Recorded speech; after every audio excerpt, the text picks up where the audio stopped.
Hii tutanawa mikono. Kumaliza tutanawa tu mikono. Wala kama ni dikilia.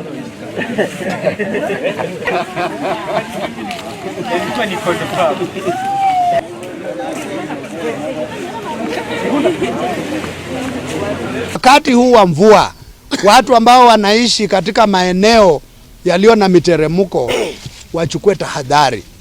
wachukue tahadhari, uhakikishe ya kwamba ikiwa mvua itaendelea kunyesha, usikae mahali ambapo mafuriko yanaweza kukubeba, na ikihitajika basi itabidi usonge haraka kutoka mahali ambapo mafuriko yanaweza kukubeba na upande juu.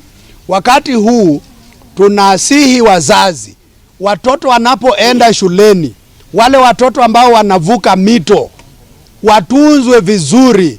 Tusiache watoto wadogo peke yao kuvuka mito. Wakati mwingine hii mito inafurika, maji yanakuwa mengi, watoto wanaweza kuhasirika. Pia wanaojivinjari katika maeneo mbalimbali, nataka nitoe mwito, kama unajua unaenda kujivinjari kwa mvinyo, usiendeshe gari. Usiendeshe gari wakati umelewa, usiendeshe gari. Lala huko. Mahali umekunywa huko, lala huko.